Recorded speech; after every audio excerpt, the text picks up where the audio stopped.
Yes, it's my favorite time to see how expected OCG Banlist is going to impact our market. Make sure you guys smash the living crap out of that subscribe button so you guys don't miss out more on awesome content. Reno Hearts moved to 2, and all I have read from people is, oh my gosh, do you have your Tier Elements cards? Tier Elements is coming back. Didn't you guys? Okay, first of all, I mean, yes, this is Market Watch, and we do talk about, potential upward swings and things like that could happen here, but like, come on guys, it's just Reno Heart going to 2. We can speculate all day long, maybe new Tier Element support. It is a possibility for sure, but the reality is, Tier Element stuff is already not in the most fantastic shape right now. Now, what I do find it interesting is just, there's only 9 Starlight versions of Rukalos actually on the market. I'm a little bit more curious about, like, what happened to all the Rukalos? Where did these suddenly start disappearing off to that, we see these doing the thing? One actually has moved 2 days ago. There's been no genuine impact on this card. Now, you do have the secret rare versions, which are $8. And then, of course, Reno Hearts. These are still coming in, $8, $9, and it isn't a more modern OTS card, to have some value. So I mean, like, okay, it's interesting. Kaleido Hearts, $3. Reno Heart Ultras, I'm more surprised to see that these are still worth $6 as well. Tier Cash, still $4.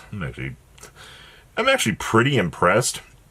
Just looking at Tier Elements cards in general, just like how much these cards still have value. Shea Rins are still $1, $2. That's actually kind of impressive, honestly. Merleys are still like 30 cents. Screams. This is really kind of impressive to me. Good job, OCG. You guys have done good job, TCG and OCG. Like, you wouldn't think that Tier Elements cards should be really worth anything, especially when you're looking at certain things. But I mean, Kikalos, some of these just have not had reprints, which might actually cause some problems in the future. Zodiac, the minute that you bring Ratman back to a discussion table here, it's kind of interesting. These are only at $5 a piece. So here's like the genuine thing. Unless Broad Bull moves to a higher number than 0, then I feel like Rat Pier coming back is not really a discussion worth having right now. I think Ratman could probably go back to multiples of 3, because all it's going to do is get you an extra rank 4, Zodiac being able to end on a Dweller previously was pretty cool, but you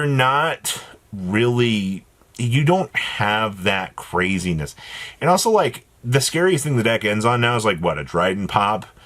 Ooh, Modern Era Yu-Gi-Oh! Like, yeah, a while back, the Dryden end board would have been one of the most insane things that you would have seen. It would have been so annoying to deal with, but we've gravitated so far away from, like, that little end board setup that, it's not really crazy enough to, like, spark up a major debate right now. So, still doing pretty decently well on those. And Whiptails are, this card was pushing $20. You got light plays all day long here at 20s. It's just unfortunate, like, Zodiac cards are showing some age now, which is kind of hilarious, actually.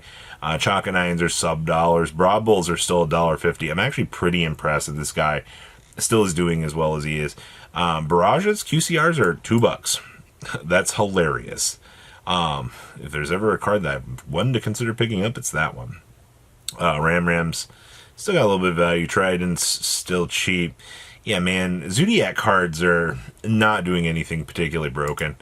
However, this one's interesting to me. So, top end of the line Metamorphosis right now, you can get Germans.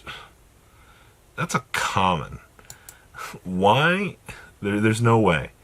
They actually... Or is this actually a super? Dude, that looks like a... Thank you. Thank you for... No? That's a super. Doesn't look like it. Alright, well... I guess the more the more you, maybe this is why people don't want the super rares, because they look like that. That's crazy. Interesting. Hello, top of the line meta. You do have the QCRs, which, I mean, these are rolling around for about $30 a piece. This is just one of those cards that's like, you may as well just pick up the QCRs just to have them. Because, like, this looks infinitely better than the super. Like, sorry, I love old school super rares as much as the next guy. But when it just kind of looks like a blob printed on a card, you know, you kind of question certain things. Also love this Ditto. This thing is $50 for an old XY promo. God, Pokemon. Let it be known today for you Pokemon collectors. The game's insane. Dracotail. So, Rahu went to 1 in the OCG, and a lot of the OCGs just kind of like looking around like surprised Pikachu faced. Like, how do you not expect a card that's literally Shaddoll Fusion that is just kind of being crazily played in combination with like all of these different potential abusable engines?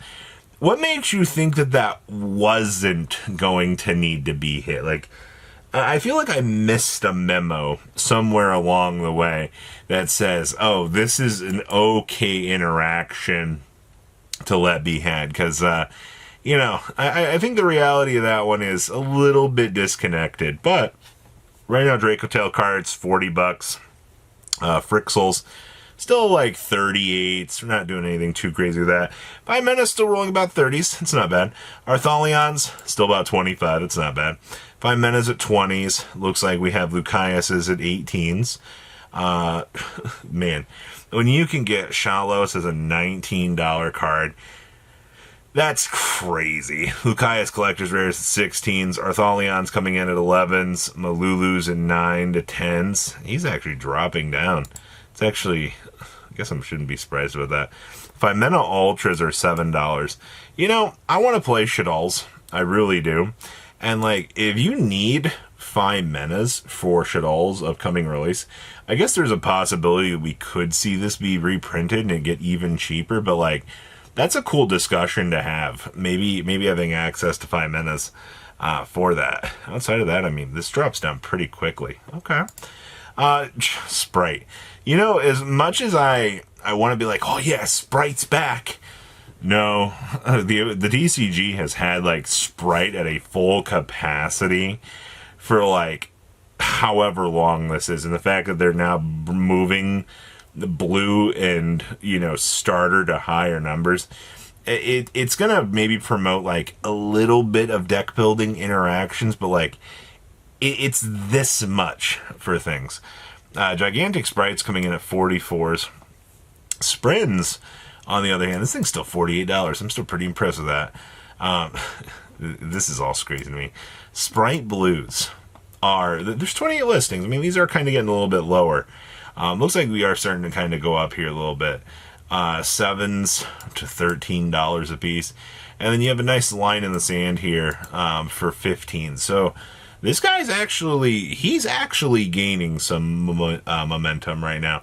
This probably will be one that I do recommend that you keep a little bit of an eye on, because you don't really know like how the rest of the Spright department's really going to go up. Sprins, on the other hand, still $7-8. This is actually pretty impressive. He's doing decently well with this.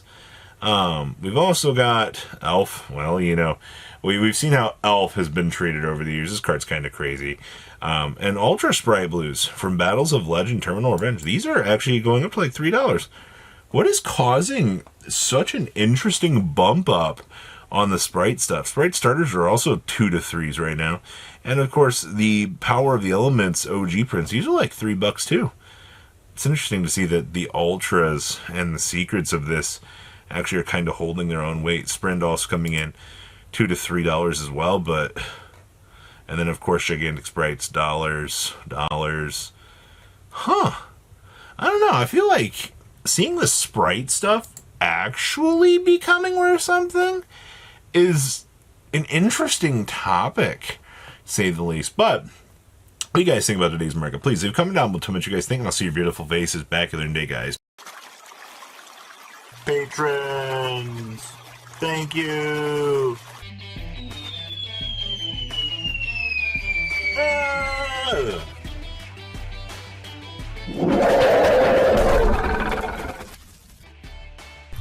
Thank you so much for watching. Check out these other videos.